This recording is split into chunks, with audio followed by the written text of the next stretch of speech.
I continue because I have not suffered enough yet. Each day is agony, remembering her, remembering what I've lost. And so each day is a penance against my sin. Hell is real, Mitsue. It's here and now. He frowned, and there was in the expression such a breadth of sadness that it was as if all the misery in the world gathered briefly in his visage. When he spoke again, his voice had fallen. That's the way of it. Afterwards, suffering. But then you know. You've been through all this before. You survived Sotsu. You'll survive this. Still, he drew a long knife from a sheath in his uniform and laid it on the table. The metal twinkled like the edge of reality there beneath the lights. I won't ask you to stay. You have to decide for yourself. I'll leave you a way out. He gestured at his wrists. I wouldn't force you to follow me, to suffer the way I have. I wouldn't wish it on anyone. I will say one thing, though, before I leave you. He took one last sip from his flask, tilting his head back so that the last drops rained out on his tongue, and then he dropped the flask's lid into place and put the whole thing back in his pocket. As shadow follows fire. Have you heard those words? Mitsue shook his head. I thought not. It's a saying. It's gone out of style these days, but what it means, well, it means that in life there's good and there's bad. First one, then the other. They attract each other, you see. He held his hands parallel and then pressed them together. Like magnets. I don't know why. Maybe the universe tends towards equilibrium, towards gray. And so all these little fluctuations, light and dark, cancel each other out. I don't know. The point is, we don't get to choose what happens to us, whether it's good or bad. We can't decide that. All we can decide is how we react. Now you have a choice in front of you, maybe the only real choice in life, the choice on which all the rest depend, to live or to die. I won't try to sway you, but if you choose to live, you're going to have to think long and hard about what you want to live for. What to live for? Mitsue thought. What was there for him to live for now that Rei was gone? What else did he have? Maybe it seems there's no point, Watery continued. And maybe there isn't. He wiped a jewel of condensation from the whiskey bottle. But know this, you have an incredible gift. Mitsue opened his mouth to disagree, but Watery beat him to the punch. It is a gift. You can't argue that. 16 and all alone, you were able to fight off a score of Noctura. How could it be anything else? A gift, yes. Watery nodded softly. And a curse, too. We're not gods, more powerful than men, but men all the same, heir to the same miseries, against which all of your power is meaningless. Powerless to save the ones you love, powerless to bring them back. You killed her, he said with finality. You killed Rei, just as I killed my daughter. There's no escaping that. He went on, I won't argue there's any point to your own life now, at least living it for your own sake. But your life doesn't just belong to you. Not anymore. Not as long as you have that mark there in your palm. Mitsue looked down at the stigmata in the center of his left hand, the withered skin so like, in color and shape, the sakura blossom he'd given Rei all those eternities ago.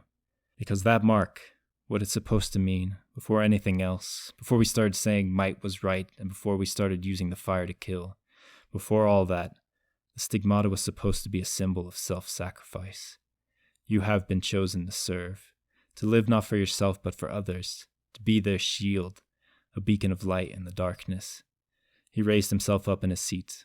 The Noctura are here, Mitsue, and now all the old pretenses must wither.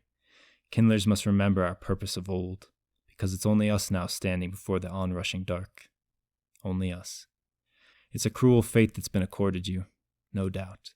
There will be suffering, more than you can imagine, but maybe it's deserved. Maybe it can be your penance, your atonement. Maybe through that pain you'll find your way forward. He stood then and walked to the window. The moon is rising, he said wearily.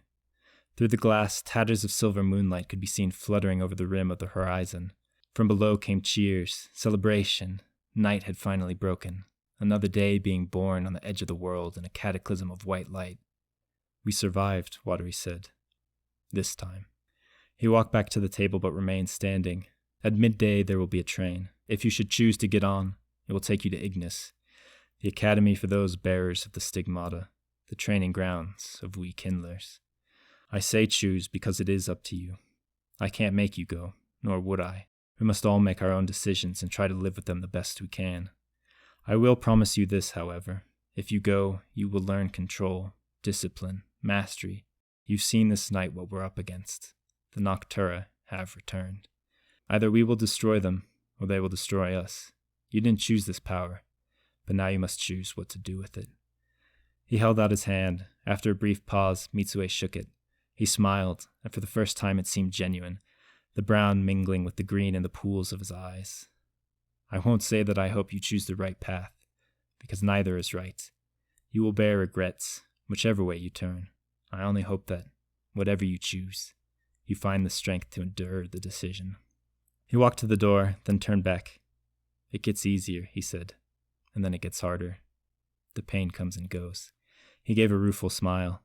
Drink, he said, gesturing at the glass of whiskey. It'll help the pain. Then he nodded. Be seeing you. And with that, he turned the door handle and disappeared out into the hall. For a long time after Wadri had gone, Mitsue sat at the table, watching the light swirl in the amber liquid.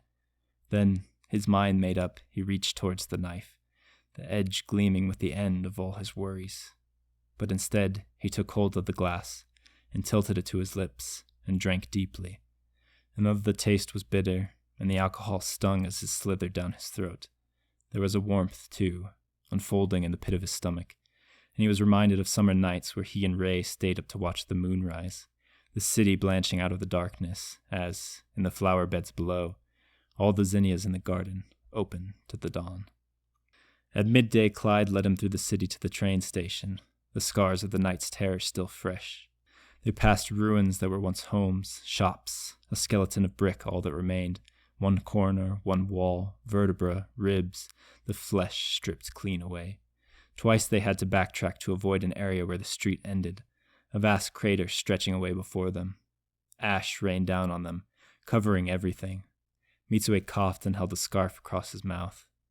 At first he thought it was still snowing, but little remained of the night snow except in an alleyway here, the corner of a building there. In the distance he could still see fires raging, smoke twisting on the air, and there, up on Crandor's hill, rising above the smoke, a lone gray structure reaching out of the mire of the city was St. Trenet's. He closed his eyes and looked away. They were silent as they walked, he and Clyde. What they saw weighed too heavily on them, turning street to street, shuffling through banks of ash, not crossing paths with anyone, like believers lost on some dark pilgrimage. The roads ran with blood, and the blood mixed with the ash and scabbed in the gutters, black in the moonlight. Mitsue willed himself to see it all, to take in every detail. A smashed vase of anemic white orchids, bread from a bakery lying across the road, a child stuffed bear pinned amid the debris. He needed to remember. Remember, he told himself, again and again. Remember. It was the one thing he could do now. Bear witness. They arrived 10 minutes before the train was scheduled to leave. The majority of the station simply wasn't there, as if it never had been. One segment remained. They walked beneath it, the brick ceiling above dripping downwards in hardened stalactites, melted in the heat and stained soot black. A dozen kindlers waited beside the track. Otherwise, the platform was empty. The train came in at 5 after the hour, and Mitsue climbed on board after a short farewell to Clyde. He had no luggage, no possessions in the world save the pink stone blossom in his pocket. No home. He found an empty compartment. 5 minutes later, the steam engine roared to life. In fits and bursts, they accelerated away from the city, and as they did, Mitsue leaned towards the side window and, without looking out, pulled the shade closed.